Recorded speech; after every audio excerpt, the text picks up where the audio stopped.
সম্মানিত বন্ধুগণ, আসসালামু আলাইকুম ওয়া রাহমাতুল্লাহি ওয়া বারাকাতুহু। কাছে দূরে, দেশে অথবা দেশের বাহির থেকে যে যেখান থেকে ঠিক এই মুহূর্তে বাস্তব জীবনের গল্প শোনার জন্য আমার সাথে জয়েন করেছেন, আমি রানা, KH রানা, আপনাদেরকে স্বাগত জানাচ্ছি নিশি গল্পের আজকের 15তম পর্বে।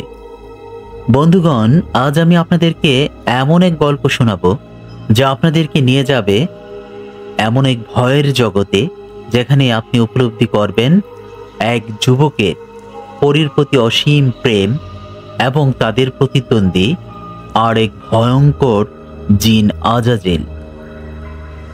এই গল্প শুরু করার পূর্বে আপনাদের প্রতি অনুরোধ, যারা এই চ্যানেলটি দেখছেন তারা অনুগ্রহ করে নিশি গল্প চ্যানেলটি সাবস্ক্রাইব করে আমার পাশে থেকে সর্বদা উৎসাহ প্রদান করবেন এবং গল্পগুলো লাইক ও শেয়ার করে অন্যদের দেখতে সহযোগিতা করবেন। ধন্যবাদ বন্ধুরা। চলুন আজকের গল্প শুরু করা যাক। আজকের গল্পের টাইটেল অভিশপ্ত প্রেম, মানুষ, পরী ও জিন আজাজিলের কাহিনী। বাংলার এক বিস্তৃত গ্রাম শিবনগর। দিনভর এই গ্রাম যেন এক শান্তির প্রতীক। ধান ক্ষেতের মাঝে ঢেউ ফেলে নদী বয়ে যায় নিজের ছন্দে, আর পাখিরা ডাকে অভ্যস্ত সুরে। কিন্তু রাত নামতেই বদলে যায় যেন গ্রামের ছবিটা। পুরো শিবনগর ডুবে যায় এক অপার্থিব স্তব্ধতায়। বাতাসে ভেসে আসে অদ্ভুত সুর, কখনো শিশুর কান্না, আবার কখনো নারীকণ্ঠের ফিসফিসানি। এই গ্রামের প্রবীণরা বলে, শিবনগরের প্রান্তে যে ভগ্নপ্রায় বাগান বাড়িটি দাঁড়িয়ে আছে, সেটা শুধুই ইট কাঠের ঘর নয়, সেটা হলো জিন পরীর অভিশপ্ত আস্তানা। এই গল্প সেই বাগান বাড়িটি ঘিরে আর একজন যুবকের, যার নাম আরিয়ান। আরিয়ান ছিল গ্রামের শিক্ষিত আধুনিক চিন্তাধারার এক ছেলে। সে এসব কুসংস্কার কখনই মানত না, বরং মজা করত আর হাসত। বলতো, জিনপুরি কোথায় ভাই, এসব তো গাঁজাখুরি গপ্প। তবে তার এই অবিশ্বাসী তাকে ঠেলে দিল এক ভয়াবহ রাতের দিকে। পূর্ণিমার এক রাত, আকাশ ঝকঝকে পরিষ্কার, বাতাসে অদ্ভুত ঠান্ডা। আরিয়ান কৌতূহলবশত একা রওনা দিল সেই বাগান বাড়ির দিকে। ঝোঁকের বসে নয়, প্রমাণ করতেই যে এসব কিছুই নেই।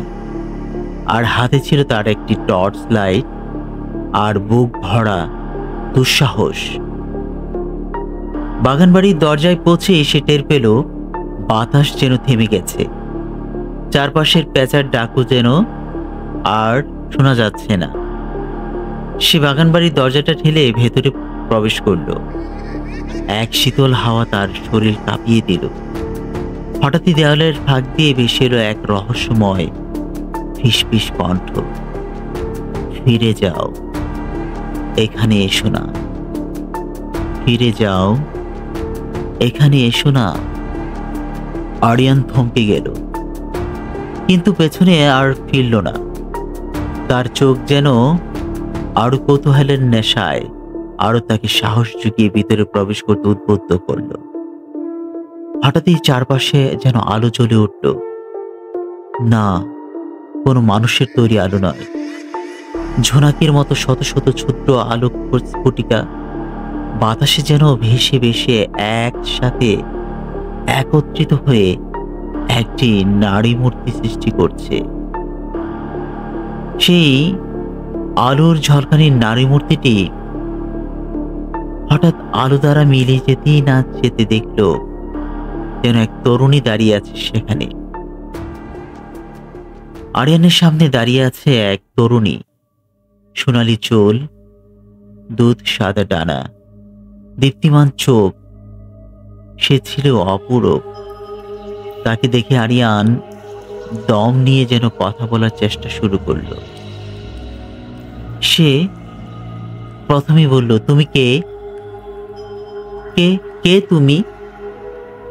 তরুণী বলল, আমার নাম নিশাদ, আমি একজন পরী।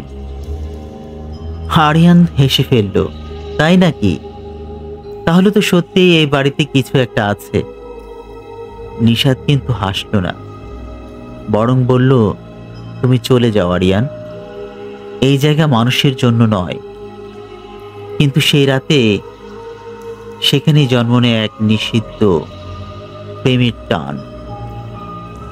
আরিয়ান যেন নিশাতের সেই অসম্ভব মায়াবী সুন্দরীর নেশায় নিজেকে হারিয়ে ফেলেছিল অদ্ভুত এক মোহগ্রস্তের মধ্য দিয়ে। সে যেন নিশাতের প্রেমে নিজেকে হারিয়ে ফেলতে চায়। নিশাত আরিয়ানকে দেখে তার খুবই ভালো লেগে যায়। আরিয়ান ছিল সাহসী তাগড়া এক গ্রামের যুবক। সে যখন নিশাতকে ভয় না পেয়ে তার সামনে এভাবে দাঁড়িয়ে আছে এবং নিশাতকে প্রশ্ন করে তুমি কে এবং তার পরিচয় নিয়ে নেয়, নিঃসন্দেহে সে একজন দুঃসাহসিক যুবক। তাই নিশাতও তার প্রতি অজানা এক আকর্ষণ অনুভব করল। এভাবেই আরিয়ান আর নিশাতের মধ্যে যেন এক অকৃত্রিম স্বর্গীয় টান তারা অনুভব করতে লাগলো।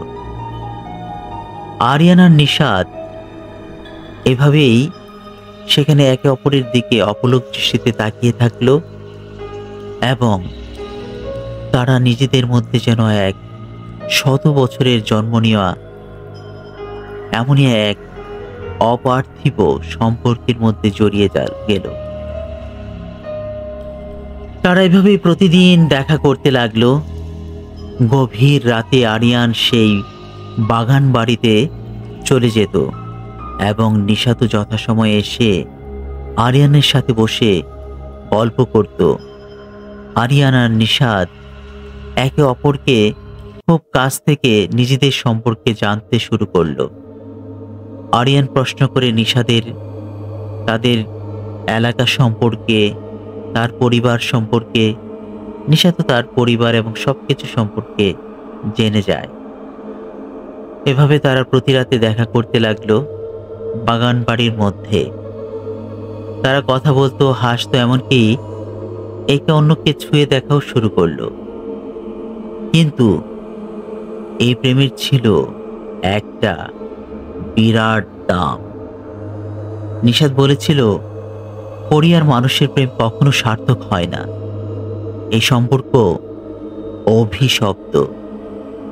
আরিয়ান বলেছিল, তুমি যদি অভিশাপ হও, আমি সারা জীবন সেই অভিশাপ নিয়ে বাঁচব।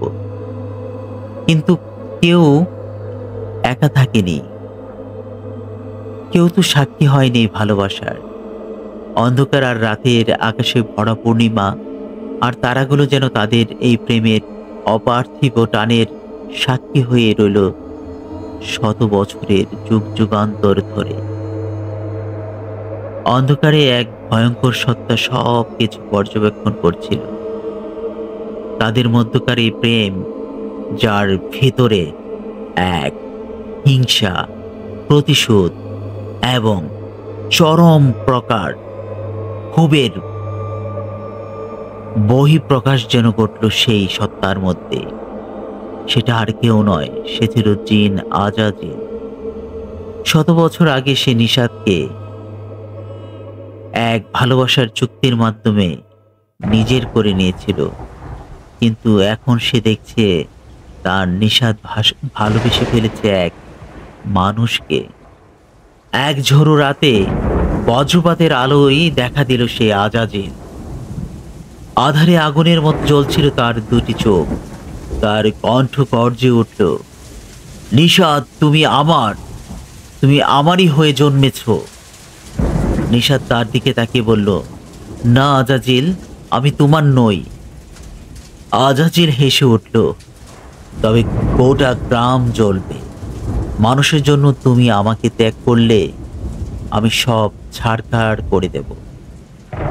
আরিয়ান সেই সময় আজাজিলের বিরুদ্ধে লড়াই ঘোষণা করল, কিন্তু মানুষের শক্তি কি জিনের সাথে পেরে ওঠে?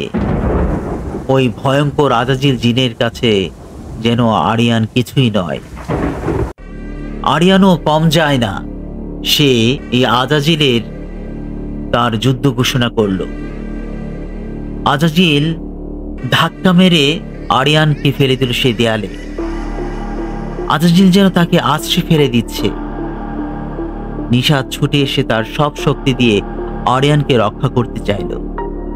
সে তার জানা জাদু ব্যবহার করল, কিন্তু প্রতিটি মন্ত্র নিশাতকে ধীরে ধীরে দুর্বল থেকে নিঃশেষ করে ফেলছিল।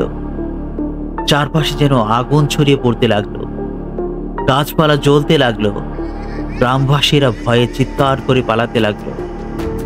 আরিয়ান বলল, তুমি গেলে আমি বাঁচব না নিশাত। আমি তোমাকে ছাড়া কিছুই নই। আমি তোমার মধ্যে নিজেকে 1000 বছর বাঁচিয়ে রাখতে চাই। আমি তোমার মাঝেই বাঁচতে চাই নিশাত।